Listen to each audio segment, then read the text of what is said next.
आम्हाला बोललं पाहिजे।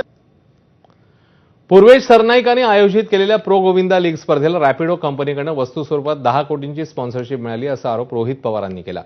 तर रॅपिडो स्पॉन्सरशिपवरून झालेले सगळे आरोप मंत्री प्रताप सरनाईक यांनी फेटाळून लावले।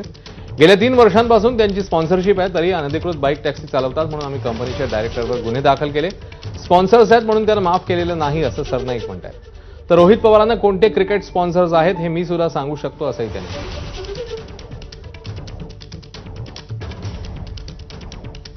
कालच आपण जर बघितलं प्रो गोविंदा ही जी स्पर्धा श्री सरनाईक व त्यांच्या मित्रपरिवारांनी तिथं सुरू केलेली आहे, त्यांचे मेन टायटल स्पॉन्सर जो कोण असेल तर रॅपिडो नावाची ही कंपनी आहे। काही महिन्यांपूर्वी तुम्ही त्या कंपनीला धमकी देता, तुला परवानगी नसताना तरी सुद्धा तू सर्व्हिसेस या महाराष्ट्रामध्ये देतोच कसं असं तिथं विचारण्यात आलं। तुम्ही तुमच्या पदाचा वापर हा स्पॉन्सरशिप गोळा करण्यासाठी करत आहात, हे टोटली अनएथिकल आहे। हे विधानसभेचं पावसाळी अधिवेशन चालू असताना काही आमदारांनी त्यावेळी आक्षेप घेतला।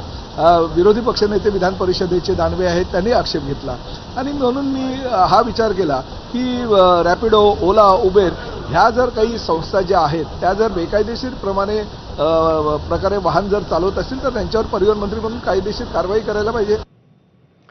महादेवी हत्तीणीला परत पाठवण्याची भूमिका वनथारांनी जाहीर केली आहे। महादेवी हत्तीण कोल्हापुरात पुन्हा कधी परतणार हे कोर्टाच्या निर्णयानंतर